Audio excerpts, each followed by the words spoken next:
Stories from Beyond, Season 3, Episode 1. Hi, I'm your host, and welcome back to another episode of the eeriest stories from beyond. Today we're going to be answering the question, are you brave enough? So if you think you are, then stick around until the end of this episode because things are going to get very scary. Our first story comes from a Reddit user.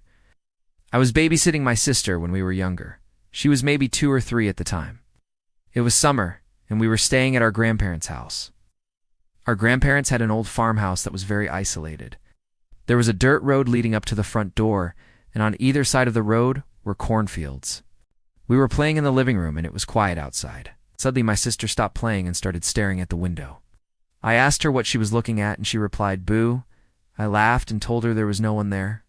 She started crying and said, "But he's here. He's in the field. He's waving at me." I thought she was referring to one of our relatives who would often come over and sneak her candy. I went to the window and looked out into the field. There was no one there. I turned back to my sister and asked her to tell me again what she saw. She said, "He's in the corner of the field by the old oak tree. He's waving his arms like this." As she was saying this, she was making a motion like she was waving to someone. I looked in the direction she was pointing and saw something in the corner of my eye. I described it as a dark human-like figure waving to me. I remember my blood running cold and my heart beating very fast. I don't want to sound like an overprotective older brother, but I felt like something very sinister was out there watching us. I grabbed my sister and ran to the other side of the house, which had no windows. I don't know what it was, but it definitely wasn't human. My grandparents never believed me when I told them what I saw, and my sister has no memory of the event. So do you think you're brave enough? Because clearly this person is not. That was our first story. And if you like scary stories, then be sure to stay tuned because we have another episode coming up. Our next story comes from another Reddit user. When I was about 9 years old, my family and I went to Great Wolf Lodge for the weekend. We got a family suite that had 2 bedrooms and a big living room with a pull-out couch.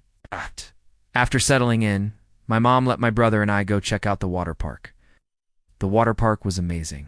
There were water slides, a lazy river, and a huge indoor wave pool. After about 2 hours, we got hungry, so we went to the snack bar and got some pizza.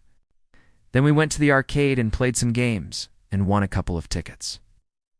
At around 7 p.m., we went back to the hotel room to get ready for dinner. When we walked in, the room was freezing cold. The thermostat was set to 65 degrees Fahrenheit. My brother and I looked at each other and shrugged it off. We quickly changed into our swimsuits and went back down to the water park.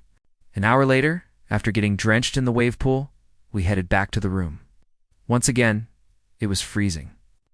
Now we were both shivering, and we couldn't wait to get to the hot tub. We put on the warmest clothes we had and made the mistake of checking the closet before getting in the hot tub. Inside was a big white fluffy towel that had been left by the cleaning lady. It must have been over 90 degrees in that closet. My brother and I took turns hiding in the closet while the other person ran to the bathroom to turn the hot water on. We would count to 10 and then switch. Well, halfway through our game, I heard a knock on the door. My brother stopped counting and yelled, "Who could that be?" No one answered. We both stood completely still, listening intently. A few seconds passed and we heard the knock again. This time we could hear muffled voices outside the door. My brother and I started screaming and made a mad dash for the hot tub. We turned on the hot water, submerged ourselves, and waited for the knocking to stop. After about 5 minutes, the knocking started again. This time, it was much more aggressive. Someone was now pounding on the door and yelling, come out, wherever you are." My brother and I screamed bloody murder and huddled in the corner of the hot tub. Whoever was out there kept pounding and yelling, but we couldn't see anything through the steamy window. When it was over, we didn't move for about 10 minutes, and we carefully got out, dried ourselves, and called down to the front desk. They said they would send someone right up.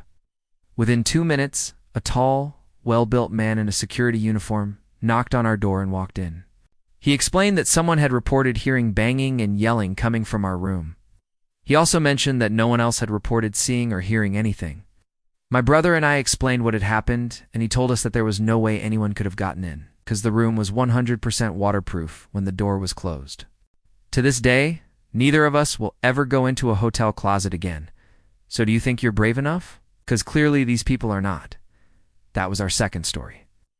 So if you love scary stories, then be sure to subscribe so you can be notified every time we upload a new video. Also, if you want to hear more scary stories, then click the link in the description below. And thanks for watching. Stay safe.